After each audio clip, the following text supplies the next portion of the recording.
Your boy said made this one.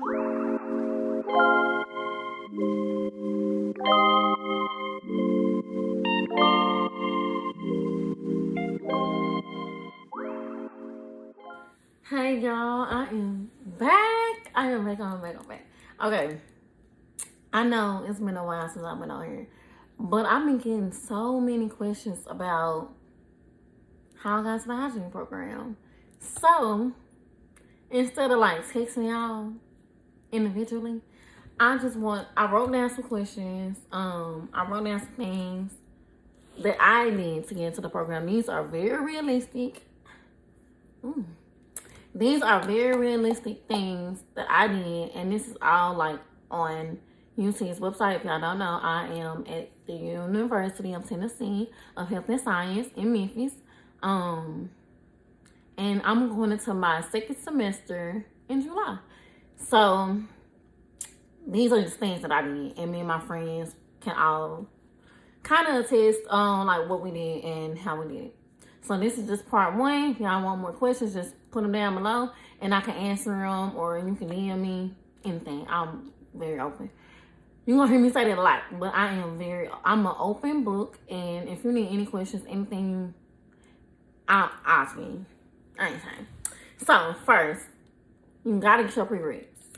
Go to the website. It's a whole list of them, but you have to get 2 years of prereqs. I went and got my associates. I didn't even realize I was getting my associates until I got my associates, if that makes sense. But I went to a community college and got my prereqs done. Now, with your prereqs, you do not want to, disclaimer, you can get a C in your prereqs. You can. UT will take a C. However, if you want to be a better candidate, you need to get higher than a C. Period. You need to get higher than a C. If you do not get higher than a C, it's gonna be hard for you to separate you from everybody else that got a C. Especially in your science courses. It's like maybe 4 or 5 sciences that you need. I know you need human A&P. I know you need microbiology. I know you need, what's another one? It's another one. But get on the website, y'all. Get on the website. You need them sciences to be a little bit higher. And most of them have to be in person, especially your labs. I particularly did not do mine in person, my labs, because it was during COVID. Like, most of the time we couldn't do it. And I did mine like a fast pace. So, I got mine in and out, baby. I need mine online. That's me. But I know on the website they say no. So if you can't, you can't. But I would just recommend you doing them in person anyway, because you get more hands-on. The reason why you need them sciences, like your science course needs to be top tier, is because that's what we do. If you want to be a hygienist, like, it's a lot of science to it. You're going to do science when you get into the program. I know for our first semester, and I'm not going to get, I'm not going to get too much into it, but, well, not too much into it now. But I'm going to come back and get back to my first semester as a hygienist. You need your sciences. This is what I'm saying. You need your sciences. Take it from me. Okay. With your prereqs, I know you need a 2.5 GPA. They're saying that if you don't get no C's, you're not going to have no 2.5. You're going to have higher. So let's strive to be in your prereq side of it, okay? The next thing you need is your personal statement. Me, I put my personal statement on a Google Drive. That did not work, because when you apply for the hygiene program, it's like a website they give you. In your website, you cannot download or clip your personal statement to that, right? So I had to literally have my personal statement on my iPad. I'm typing my personal statement. It just was not working. I wanted to copy and paste it, try to get it in there faster, all the things, but that just did not work. And you can only have so many words. If I'm not mistaken, you can have 500 words or less. Or is it 300? One of them. I'm going to have to ask around. One of them. You can have either 300 or 500 words. So you want to make sure that when you come at them, your first words needs to be something that's going to stick with me, something that's going to draw me in. I worked on my first sentence for so long because I'm like, I need to wow them with what I'm saying, because I don't have much that I can put in this 500 words. So whatever you choose, make sure you read it 1,000 times to make sure that if you read it and it's drawing you in, that's simple. Do that. Like I reread mine to my husband. I was rereading it to anybody who would listen to me. I was telling them my personal statement. I need you to tell me, like, is that wowing you? Is that making you want to read more? Like, tell me. For my personal statement, I wrote my why, like why I want to be a hygienist. Your personal statement, you want them to know who you are in those little words. Me, I talked to my mom. My mom is terrified of the dentist, and that made me want to get into the field. I had already been an dental assistant for over 7 years, so it just made more sense for me to just keep going and be on the preventative side, because that's what we do as a hygienist. We try to prevent them from getting to the point of like needing a dentist to assist, or things like that. So just think of your why, like really sit and think of your why, even if you have to just put in your notes like why you want to be a dentist, like, or not dentist, dental hygienist. But yeah, do that. Think of your why. Really pray on why you want to do this. Like, for me, I had to take like the money out of it, because we get some good money. As a hygienist, as you've been in your career, of course you're thinking about the money portion of it. Well, why do you want to do this? Like, is it because of the people? Like, really sit and ponder on why this is the career that you want to do, and then format it, write it down. Your recommendations. I feel like this would like really, for me, I feel like this would really like drive them. I think you could have 2 or 3.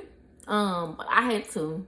I had my former dentist, which is now like a super close friend of mine, do mine, and I had my old manager as well.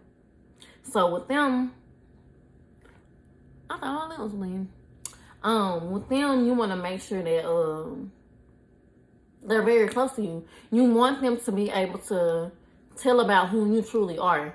You don't want them just somebody that you randomly know. No, you want them to know your character and who you are. So when they write that recommendation, it's reflecting you well, if that makes sense. I'm not saying you can't get somebody that's on like the same level as you, but for me, whoever you do your not community service, whoever you do your what's the word? Whoever you do your shadowing with, ask them. Like, if you're there multiple days or multiple, hours, I would ask them if they could write you a personal statement if you already work in the dental field. And a former manager, somebody that will know you. That's who I chose. And also, like, when you do that, you want to make sure you get their email address, because you would have to send them through your UT link. You would have to send them, put their email in, and then put like a date that you want them. Say, for instance, you need the date by July the 6th. Like, that's your deadline for the program. Just saying. And you want to give them a week. I put mine up fast. I need you to do it in the next week. So I put my dates and I remind them of the dates, because if you don't get that date, you just don't have it. And if they miss the deadline, you have to redo that. But you want you want to make your deadlines obtainable. That's my opinion. I'm very like type A. I need you to have it 2 weeks prior. So I put my dates earlier than what I needed it. That way I have some wiggle room. And when they do it, an email will come to you and say, such and such did your recommendation for UTHC, all the things. So that made me feel better. And your community service hours. You need 20 hours you need 20 community service hours. When you know your community service hours, y'all, you cannot just say you went to church. You have to like actually go out and do stuff with the community. I went to my old college and like helped at the dental side of things, and just went in there and shadowed, things like that. Just be very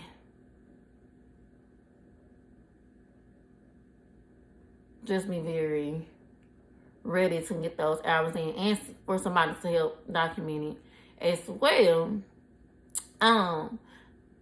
When it came down to my interview, I didn't write any of this down, but when it came down to like my interview portion of it, like I think I did the application. I think I knew from my interviews like a 2 month, maybe a month, almost that 2 month mark of it, a little bit earlier, and they let us know like they called us for an interview. And when I say count down the timeline of getting a call for your interview, it's like once you get that interview, it's like boom. You don't have to do an in-person interview. You can do online, but it just really depends on what you want to do. I went in person, and I have some clips that I possibly could add in here of like my interview. I met so many wonderful people. I was very social during my interview. I talked to everybody in that room.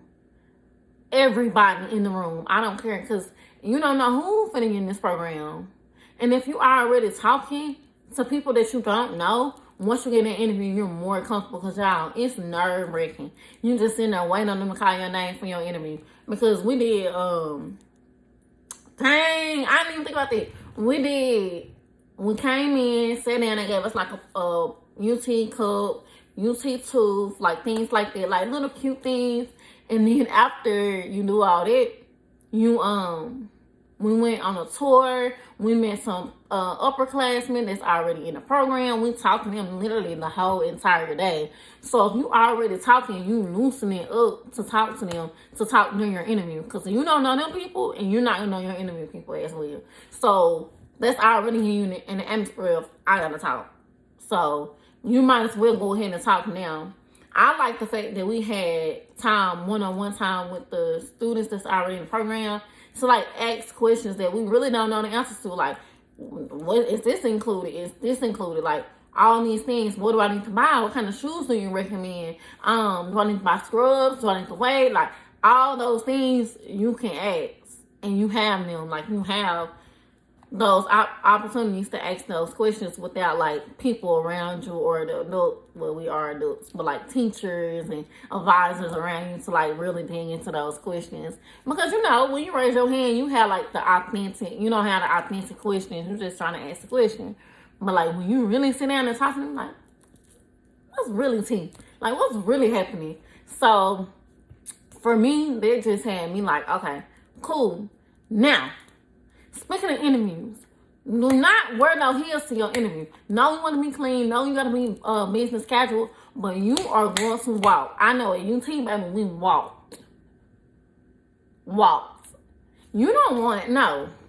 I'm not putting on no heels, nothing. Anything that you have to do before you can get into the program, do not wear no heels. Because you're most likely going to be walking. Automatically, no. I'm not wearing no heels, because your feet gonna be hurting. You gonna be walking up heels. You gonna be walking. You gonna be sweating. Even if it's cold outside, it was cold when I had my interview, and we was still walking. We was still sweating. Everybody was like, "Hey, I thought it was gonna be cold. I thought it was gonna be." No, I had on some flats. Whatever you gotta do, do not wear that. You're gonna be so uncomfortable and agitated. You're gonna be so ready to sit down. Do not do it. I don't care. I'm not doing it. But you wanna once you get your interviews and stuff, it'll be more comfortable. You'll be more comfortable talking, because like I said, you'll already have had those conversations with others. Also, in your interview, you're gonna have either an advisor, a teacher, most likely gonna be a teacher, and you just wanna be yourself. I went in there, y'all, and they asked us questions. I think one of the questions were like, you know, why you want to be in the industry. And I just told them, like, yeah, I was talking just like this. Like, we had such a great conversation. My time went over. I think everybody had 15 minutes. First of all, rewind. Let me just tell y'all. They gave us a form. So we knew what time frames we was going to do everything. We knew what order the interviews was going in. They had 3 or 4 categories. And they had people in the line like this. And yeah, I'm at the bottom, so I'm in the last little category, last people. The person only had 2 people on my row, because they had already ran, you know, everybody else in their row. It was me and this other girl. We was the last 2 people. And the other girl ended up going earlier because of the time they was done with the interview so much faster than they thought. That her time, she went ahead and went with another group. Y'all, why I was the last one done with by myself? Y'all, I cried. I was in there, I was like, y'all, I'm going by myself. Everybody like, they ain't called you yet. I'm like, nah, y'all, they ain't called me yet. Like, I'm nervous. Like, I was getting nervous. Mind you, talked the whole time. Any of my classmates, y'all see this, please put in the comments. She talked the whole time. But y'all, so we went in there. I think, yeah, I was the last one that went in there. I went in there with the director. She's our director now.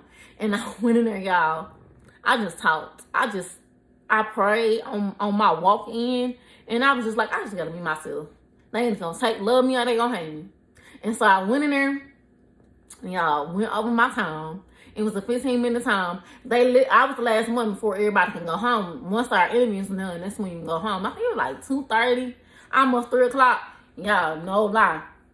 I was like, the woman that was over, she was like, out in the window, like, come on, she needs to come out. Y'all, we was in there having a full-blown conversation. I was telling them about, like, they asked you, that was another question. They asked you, have you ever been, like, in a position where you had to, like, tell a manager or, you know, basically how you follow the handbook, like how you follow rules and stuff like that. And I just told them my experience on having a coworker not following what we need to be doing. And I'm not going to get into details, but yeah. So I was telling them, like, how I handle it. Like, I didn't want to go over her head. I talked to her first. I always want to talk to that person first. And then when you have to keep going, that's when you want to do more. But if you don't, you have to, baby, we was in there laying down, talking. So I'm like, okay, I feel good. I walked out of there smiling. They was like, it was nice to meet you. Like, I hope I can see you again. So, y'all, that made me like, oh, I'm going to talk. So we came out, everybody was like, I knew that was you that was holding up, blah, blah, blah. Like, we ready to go. Y'all, I feel so confident. So we was finna get ready to go. Everybody talking, and we was like, I was like, y'all don't want to take no picture? I'm gonna put our pictures in here, y'all. I'm gonna put our pictures in here. So I was like, y'all don't want to take no group picture just in case. You never know. So we all got a group picture, and Miss Deborah everybody was like, you go to school here? You work here? I'm like, nah, I ain't never been here before. Everybody felt like I had already been in the program or knew somebody. And I was like, y'all, this is my first time here too. But that's how confident I went in there with. It was never my confidence. I prayed before I got out that car, and I had to just leave it where it was. Y'all, I have been wanting to get into the hygiene program for so long. I have been praying for this to get into school, but I have two little boys at that. My baby was 6 months when I started interviewing and stuff for this program. Postpartum, all the things, like, I just had to do what I had to do. I had a 3-year-old, a 6-month-old. And I got a husband. So it was a sacrifice that we was willing to make. My husband said he knew when I was in the interview that I was going to get in that program.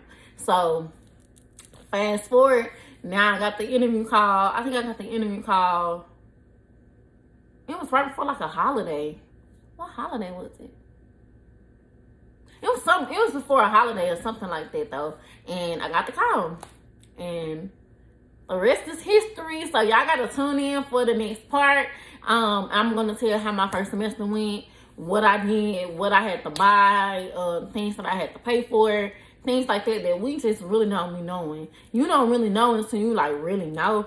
So I just want to be transparent with y'all, tell y'all what I need, and just help however I can. I didn't have nobody. I didn't know who to look up. I'm on YouTube trying to find somebody to like tell me the inside things, but I couldn't find nobody. So here I am just trying to give y'all what I wish I had. So if y'all have any questions, any concerns, anything you want to ask, please put them in the comments, like, share, whatever you do. But I just pray that this whoever needs this gets to the right person, and all is well. Love y'all. Bye.